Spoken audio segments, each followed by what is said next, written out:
Alright, what's going on everybody? Sure you can hear my diesel heater here kicking in. It's a little bit chilly, so I had to turn it on. I came to the truck to do an oil change. It's my first oil change, my 3000 and so oil change. So I figured I'd explain to you guys, kind of in a recap, if you are new to my channel, everything that's been going on with this engine. So we'll just take it way back. Last year, the year before last, I did an in-frame on my old engine, and basically it lasted only 70,000 miles. And instead of just dealing with the shop, they did it.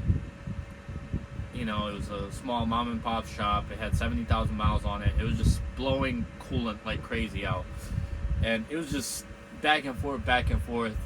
I was like, you know what? This engine, this was a third rebuild on this engine. I'm just gonna go the right way, and I'm gonna go ahead and give myself a crate engine.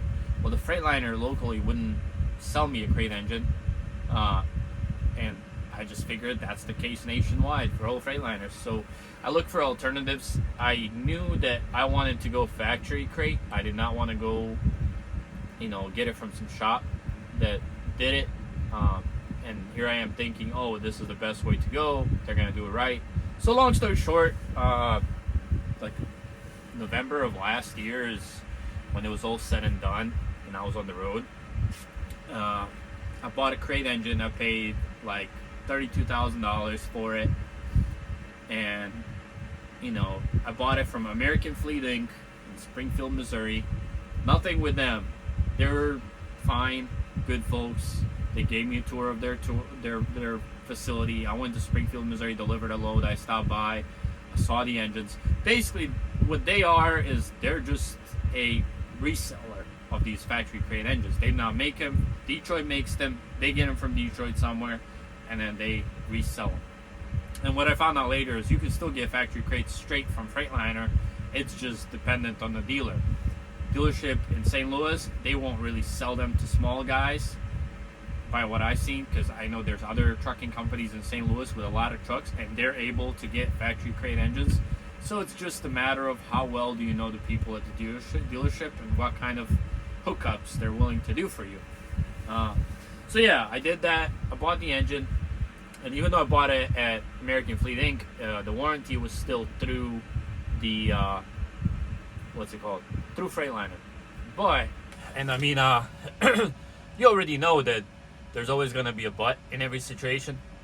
And so from the get-go, this truck was sputtering like crazy. And I'm just thinking, like, this got to be engine related. And I was thinking, you know, maybe it'll just go away. A lot of people were like, oh, it's ECM, oh, it's this.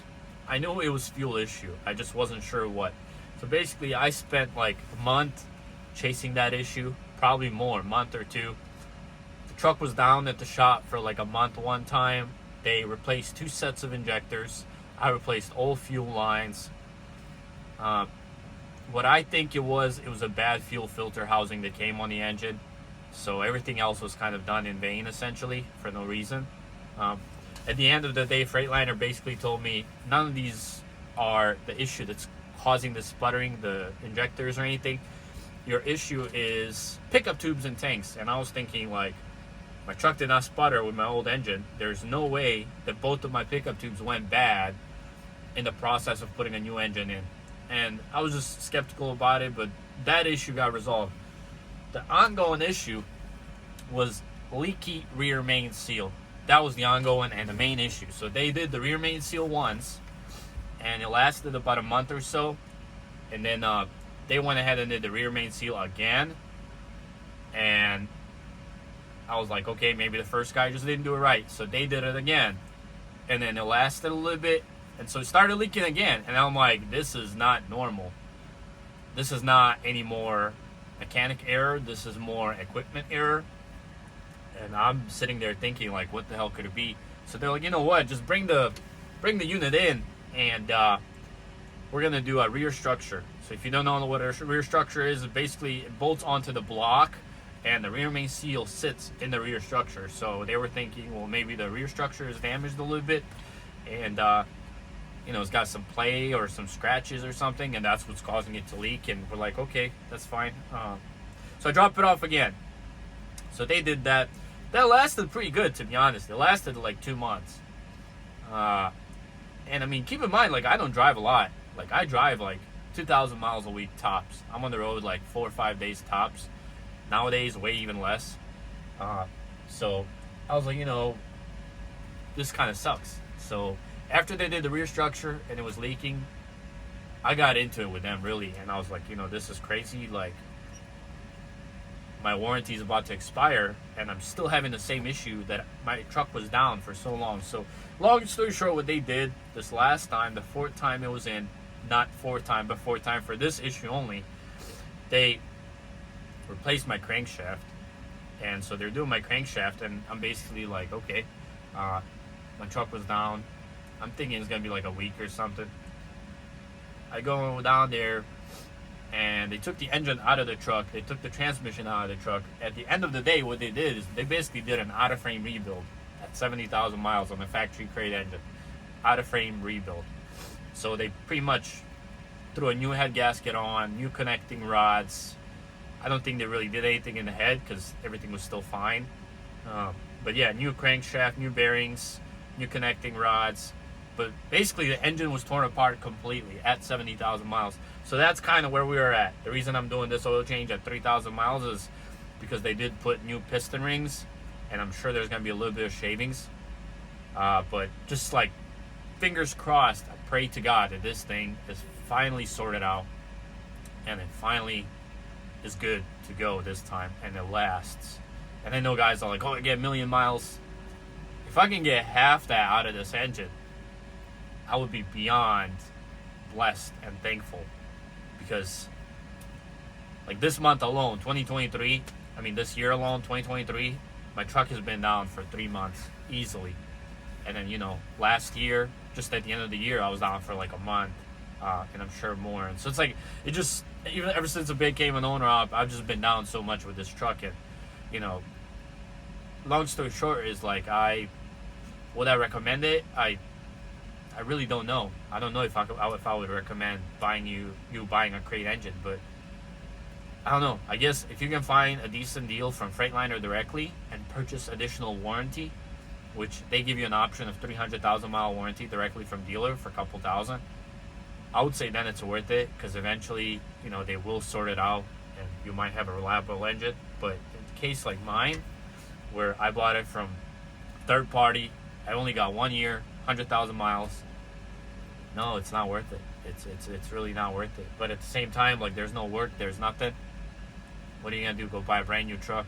Like, what are you gonna do? Go run loads for $150, run 3,000-4,000 miles every week to just survive? So I don't know. But yeah, without more blabbering, I think we're gonna go ahead and get the oil change started. It's a little chilly outside, and see how that works out. So I got my pickup truck here. Got my setup going on. Got buckets, tarps, whatnot. Let's pop this hood open and get to cranking. All right. Set this thing right here. This thing tends to be crooked, which is kind of dumb. I bought this little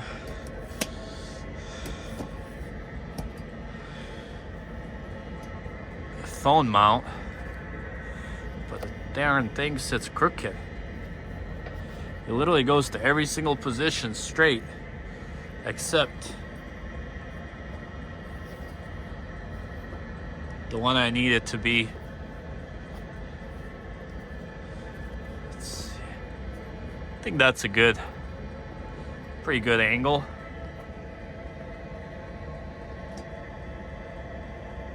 Should be okay.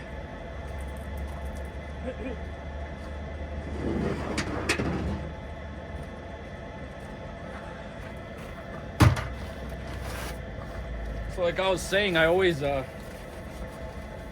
to throw a tarp whenever I'm doing these oil changes.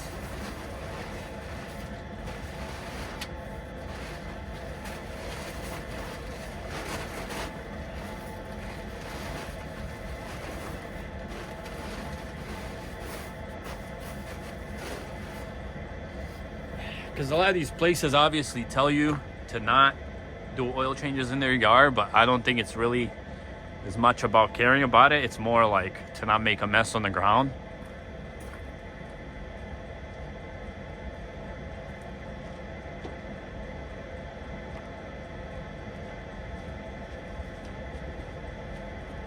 So I think that as long as you keep the ground clean, that nobody's really gonna care. And then, you know, I installed this easy valve. I'm sure you can see, or at least see where I'll put the bucket. And that makes it a lot easier to do these oil changes.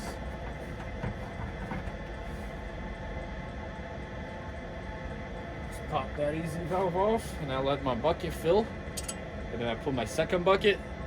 And obviously it's not gonna oil drain, and this is not how you should be doing your oil changes to begin with. And then I'll throw a little tub on the bottom and drain the remainder of the oil.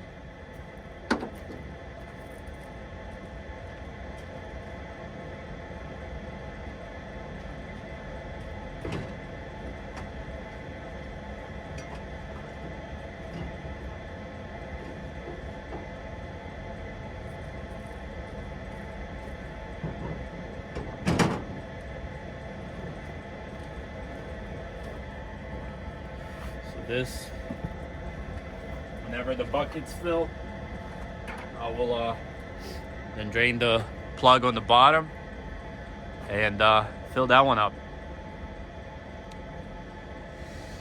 But yeah, that makes it a lot easier. I probably should have turned on the engine. It is cold, so the oil flows easier, but it is what it is now.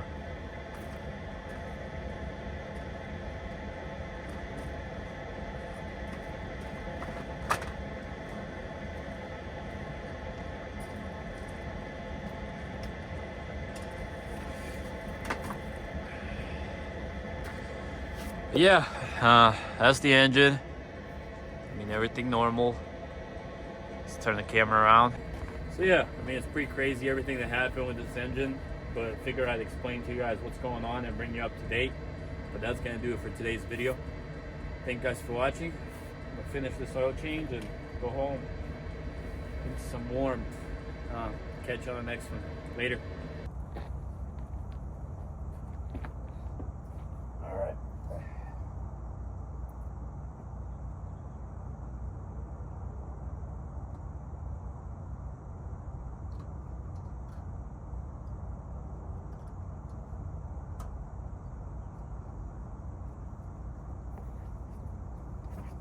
Alright, just did the oil, filled it up, 10 gallons.